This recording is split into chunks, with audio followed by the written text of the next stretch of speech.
Once again, the internet has proven that it cannot critique anything properly. There's been a lot of stupid stuff surrounding this show, a show that I've only been loosely keeping track of through VivziePop's Twitter feed, but boy howdy did it sure cause a fuss when it first dropped. This fuss I can only assume was caused because VivziePop did something. I don't know. That's the thing. I don't really know. I tried searching for answers and all I got was vague accusations with zero proof, and assuming political values because of how some characters behave in the show. There's also been quite a bit of people saying the show is bad because of her, which I don't know how to tell you this, but that's just wrong. VivziePop is not her show, no matter how bad you may think she is. If you're going to be judging the quality of art, be mature for once, and judge that art on its own merits. If you think there's legitimate reason to not support that art because of the creator's behavior, then you better have some proof, and lots of it.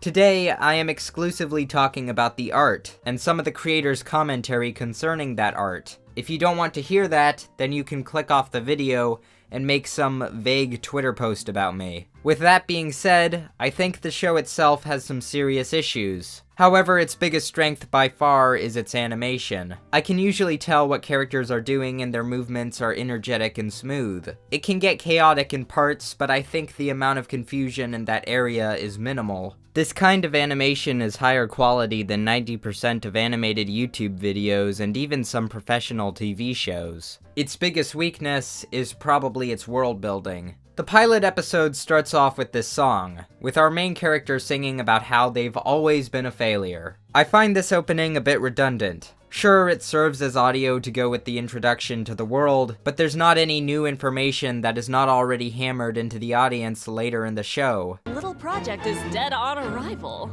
Tell us, how does it feel to be such a total failure? This scene alone gives more meaning and understanding of the character than this entire sequence. Hey, Mom. I know I keep calling, and you must be busy.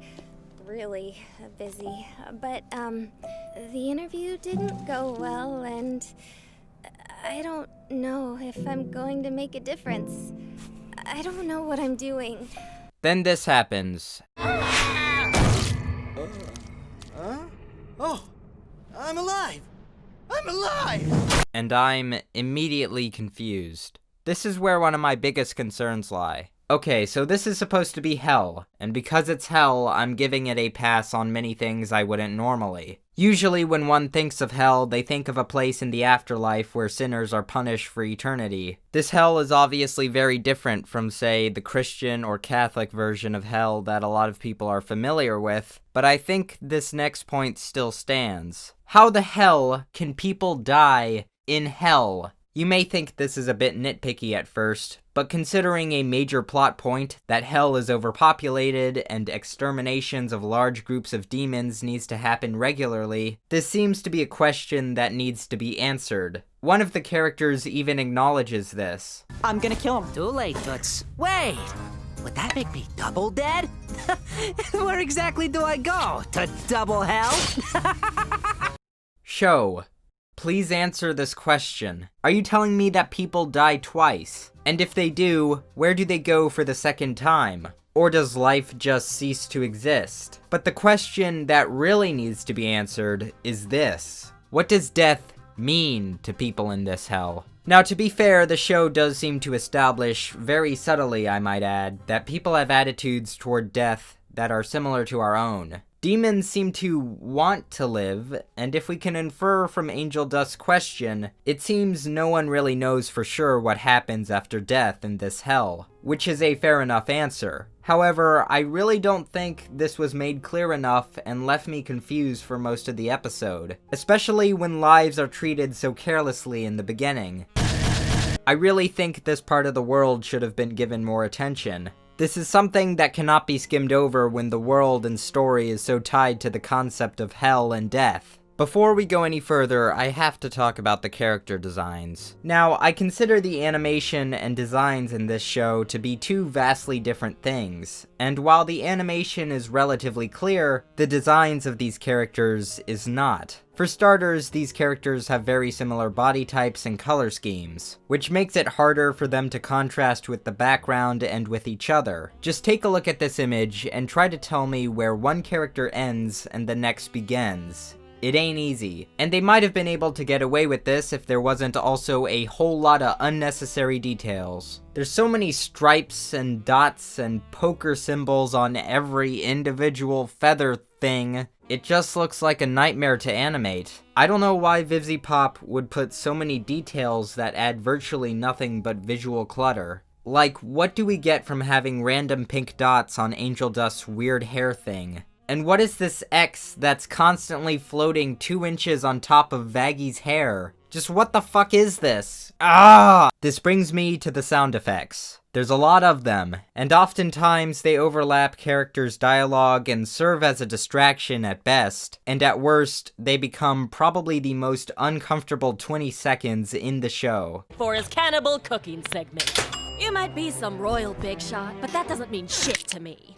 I'm too rich and too influential to give a flying fuck about what some tux-wearing demon princess wants to advertise. So don't get cute with me, honey, or I will fucking bury you. And we're live! Welcome back!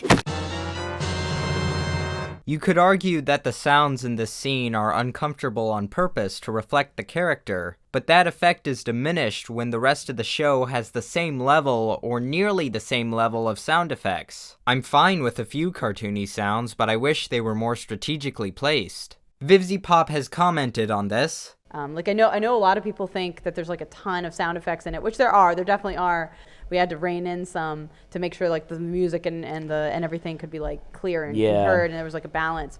And he was saying like, oh, I love the sound effects, and I was like, yeah, I think it's because sound effect heavy things are really old school. It's a very old school cartoon thing. You know, think about like Looney audio Tunes dramas. and Looney Tunes and Hanna-Barbera. Hanna-Barbera. A lot of that stuff was very sound effect heavy, and cartoonist sounds like burp, burp, burp. But the problem is old school cartoons usually had much less dialogue, and so there were many places that these effects could be added without overlapping anything else. Hazbin Hotel is dialogue heavy and very fast paced, so the inclusion of all these audio interruptions is mostly just confusing. Later on, after a few more character introductions, we get to the plot again, where Charlie proposes a solution to the regular exterminations by creating a hotel that redeems sinners. She does a little ditty and the demons laugh at her. By now, the show finally starts to slow down. When I first heard about this project, I anticipated a cartoon that would have too little. But with this, it's just too much. It's audio and visual overload. It's so odd. Surely these sound effects took some time, and who knows how long these designs took to animate. And it would probably take less time and improve the product if they just dialed it back a bit. The scenes I enjoyed the most were the ones in the second half, because the characters are actually given time to interact and breathe. Alistair is given the most development here. Speaking of,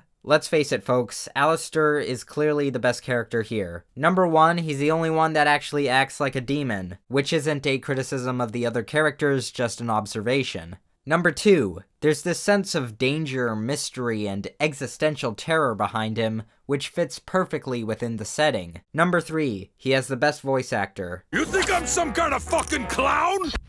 Maybe. And number 4, he has class. Another thing just to add on that's not really the character himself, the sound design for this radio, I think, is probably one of the only places the sound effects fit well. It can get overboard at times, but usually it isn't taking anything away from the scenes, and is instead adding little details. Now it's time to talk about the angel dust problem. Lots of people say this character is nothing but an obnoxious, one-dimensional demon that can only make sex jokes. No, that's not entirely true. There are moments that you can observe that last for only a few seconds, but they seem to show that there is a brief other side to this character that seems to care somewhat. These characters aren't actually terrible. I talked about how much I enjoyed Alistair, but the other characters, while simple for the moment, have potential. I was worried when I saw all this concept art of spindly, edgy-looking creatures that they would all have the same obnoxious, look at how quirky we are personality and 0 dimensions. But I'm pleasantly surprised that these characters, at least the ones in the main cast, make good starting points. Now, how the creator takes that further, we have yet to see. Later on in the scene, we get some engaging exchange of dialogue and a few jokes. As for the humor in this show,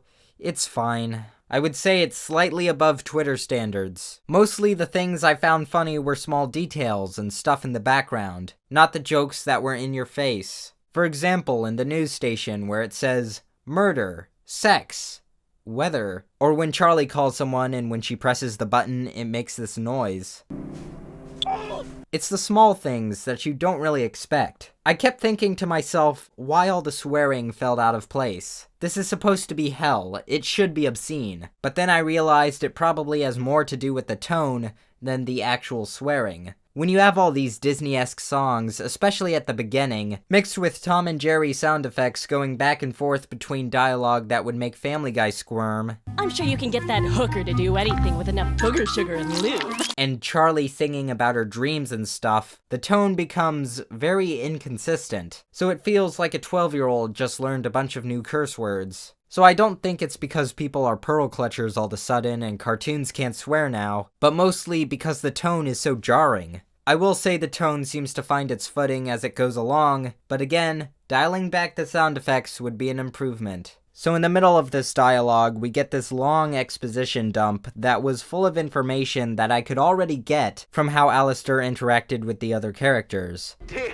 if I wanted to hurt anyone here, I would have done so already.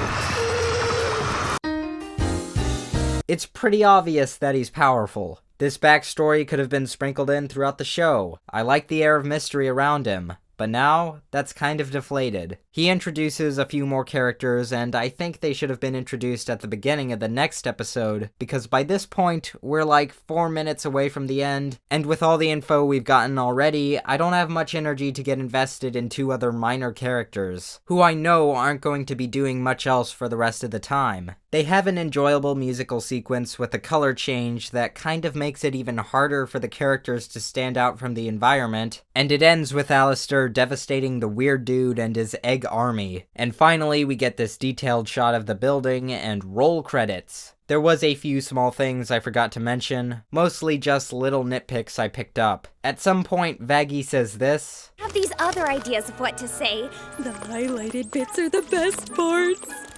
It's all highlighted. but none of it's highlighted. In this section, when Angel Dust fires his Tommy gun, there's no flash or smoke. This limo animation is really wonky. The searchlight stops here for a little bit while the light continues to move, and yeah, that's about it. It's clear Vivzie Pop has passion for what she does, and while her first fully animated pilot can be cluttered and overwhelming at times, there's enough ideas and potential here that I am interested in where she takes this. However, if the major issues continue, I will find it harder and harder to stay invested, and the trailer for some other animation of hers released recently, and unfortunately, it seems to have a lot of the same problems. Are you an innocent soul who got fucked over by someone else?